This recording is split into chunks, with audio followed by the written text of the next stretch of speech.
Welcome to New York's #2 sports show. The Rangers finally score a goal at Madison Square Garden.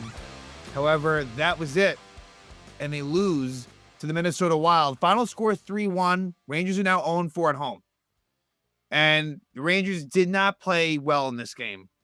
However, it was tied going into the third period. Rangers had a chance to steal this one, where games have been maybe stolen against the Rangers. Rangers couldn't do that against Minnesota.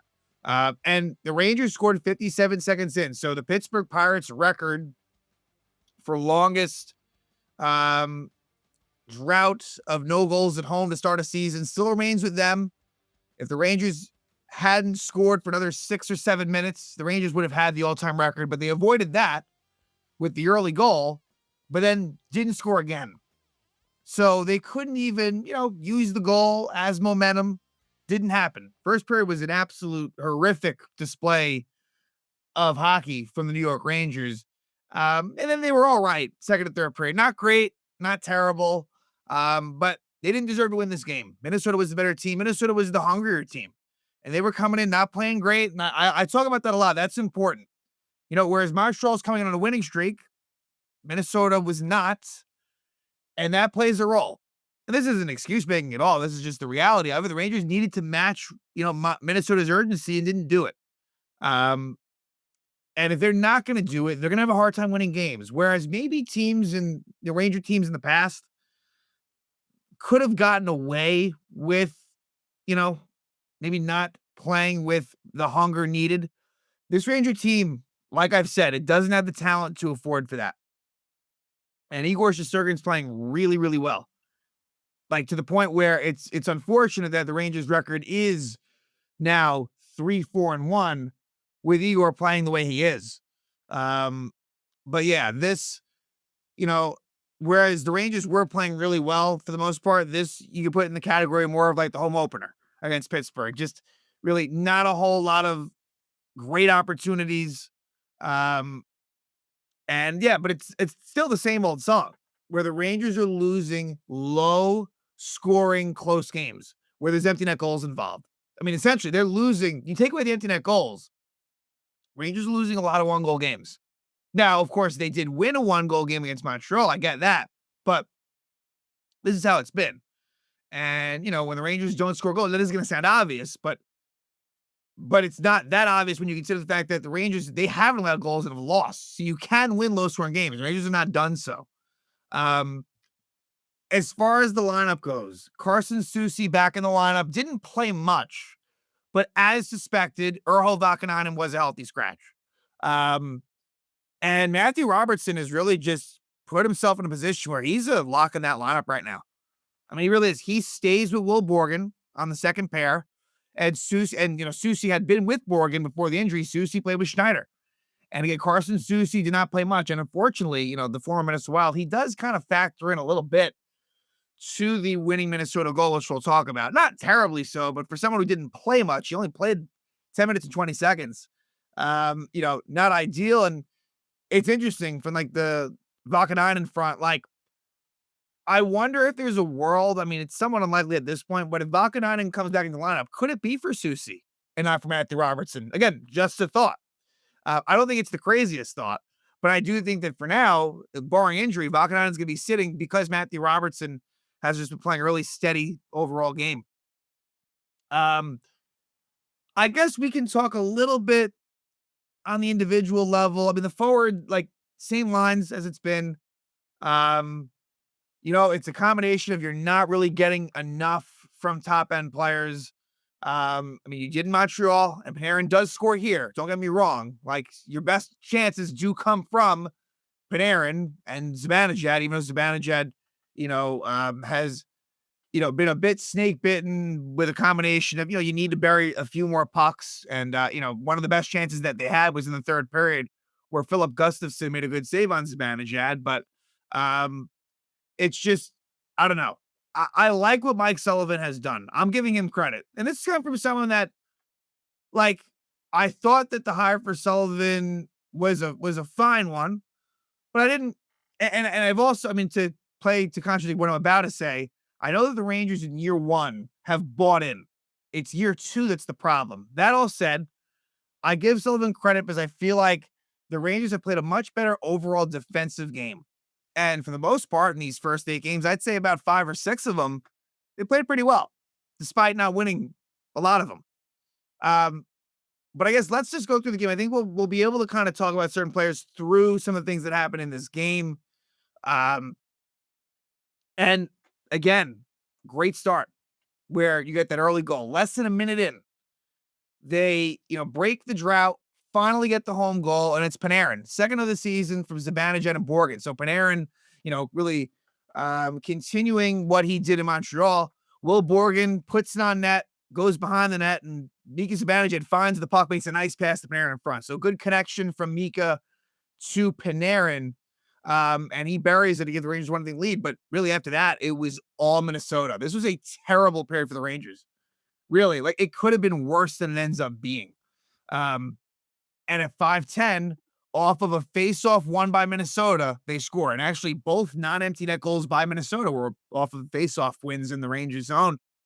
And in this one, it's JT Miller that loses the draw against Joel Eriksson. Eriksson is able to win it back. And Matthew Boldy is able to beat Will Borgen, finds Jonas Brodin at the point, and the puck deflects off the stick of Lafreniere up top past Igor. Now, like, I'm not going to blame Igor. Is it one that maybe Igor could have had? I guess. But it clearly goes off Lafreniere's stick. And I guess let's talk about Lafreniere with that. It is just so frustrating what he has, or really more so has not done for the Rangers. And he got the contract extension last year. I mean, right now that's looking rough.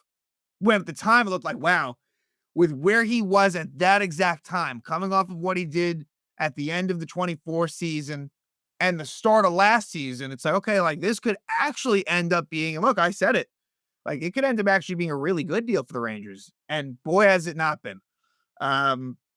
He just seems so ordinary. That's the thing. Where is that elite talent from a number 1 overall pick? It's not there. And it's a problem and it's a concern. He is among a lot of others that have been a major disappointment, but you need him. He's one of your young players. He's supposed to really be ascending and he's not. And it's really, really frustrating at this point. I guess staying on that front, because I don't know if I'm going to get to him. Oh, no, actually, I will get to him. So we'll hold off on what I was about to say, but that ties it up at 1. And Minnesota was just winning every loose puck battle. The puck was in the Rangers zone, what felt like for the whole period. Igor made a lot of good saves. It was very just a less than lackluster first period for the Rangers after they scored the goal.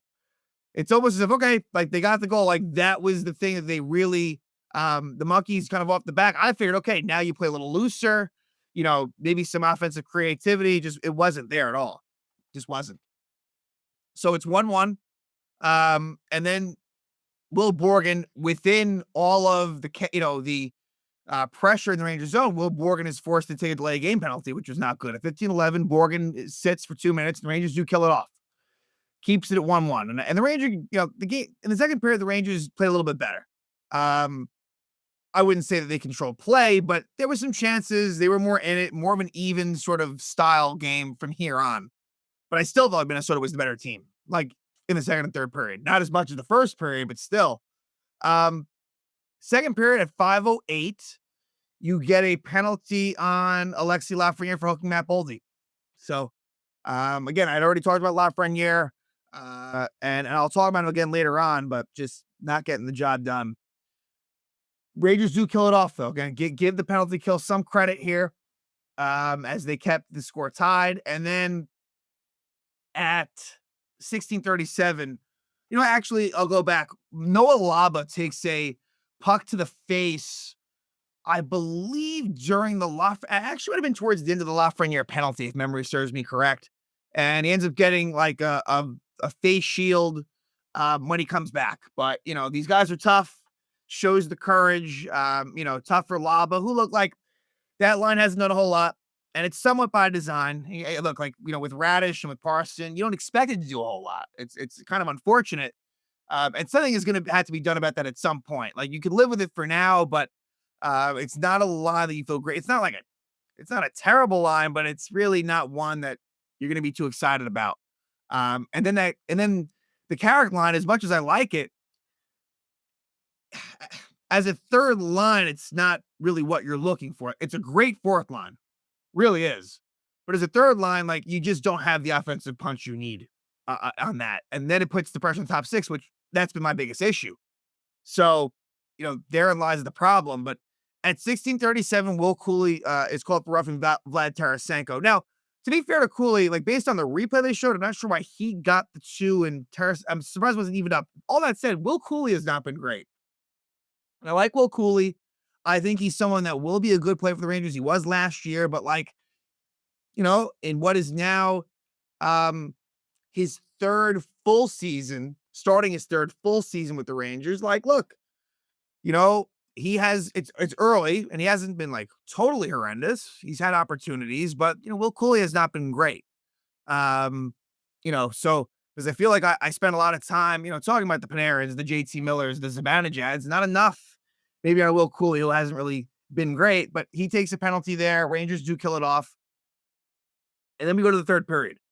And the one chance the Rangers get on the power play is at 3:05. Jake Middleton hooks Connor Sherry. And they don't score. They had some opportunities, but you needed a big power play goal there. They don't get it.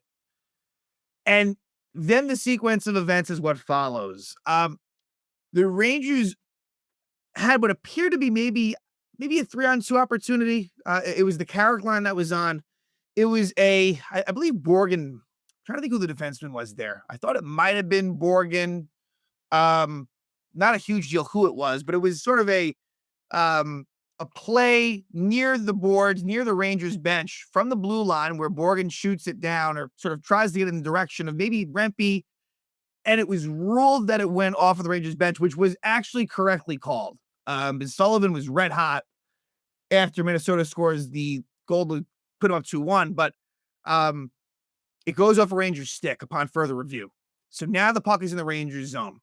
And another Minnesota goal off of a Ranger face-off loss.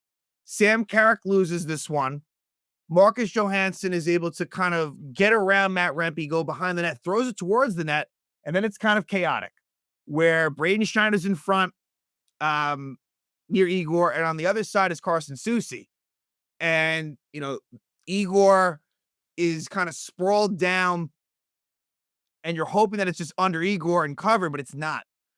Danila Yurov gets his first NHL goal, first round pick from a few years ago, scores from Johansson at 8:16 to give Minnesota a 2-1 lead. So that's tough. Again, the sequence of events, not, they could have been avoided, but that's the way it goes down. And it got a little bit scrambling in front of the net, and Yurov is able to pounce on the loose puck and score.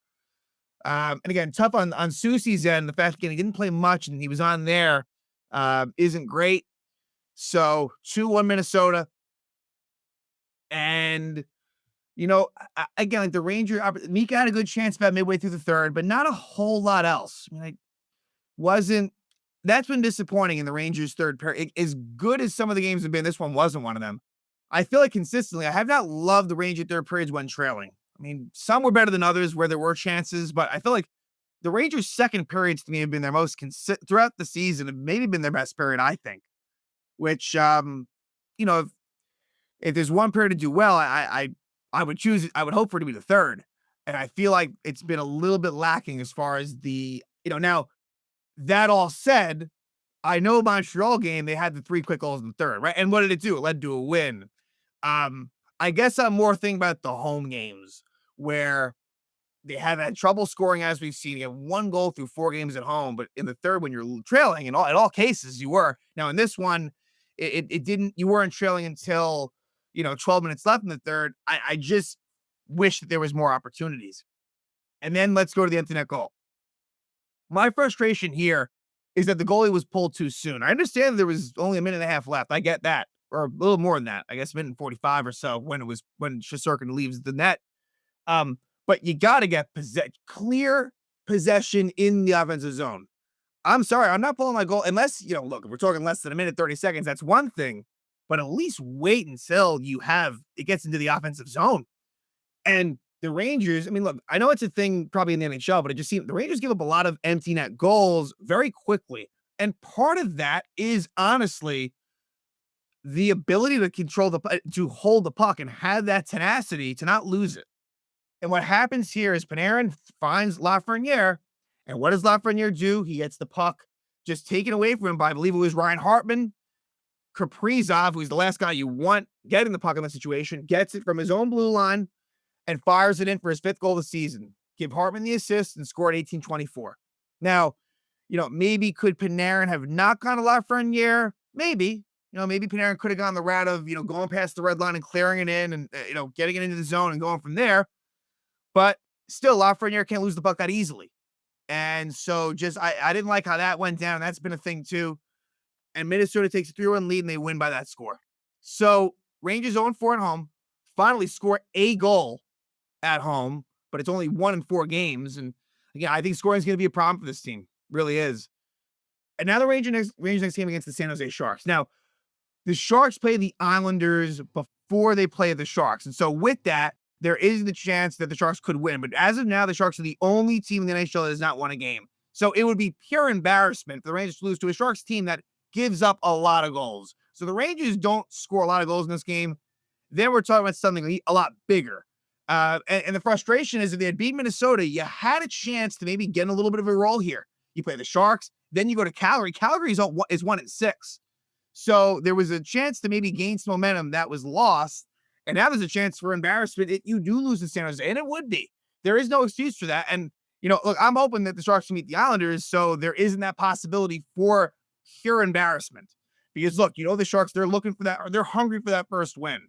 But the Rangers got to bounce back after a bad performance against Minnesota. Because, look, they're 0-4 at home. That's unacceptable. That cannot happen. And they get a gift in the fact that they are playing arguably the worst team in the league. Or if not one of the worst teams in the league, in the San Jose Sharks. So that's got to be a game that they play better and win. And not just win, but score goals. And then they'll go to Western Canada, and it'll start in Calgary, who, again, they are having massive struggles as well. So we'll see what happens. Rangers, they get a goal. They don't get the record for the longest drought of no home goals to start a season from a time perspective, as Panarin gets the goal less than a minute into the game. However, from there, a horrific, horrible first period. And then ultimately, Minnesota gets the game-winning goal. Danila Yurov, his first NHL goal at 8:16 of the third period. And they are able to win the game against the Rangers at Madison Square Garden. So Rangers drop to 3-4-1. And next, they will take on the San Jose Sharks in a game the Rangers really need to bounce back and find a way to win at home.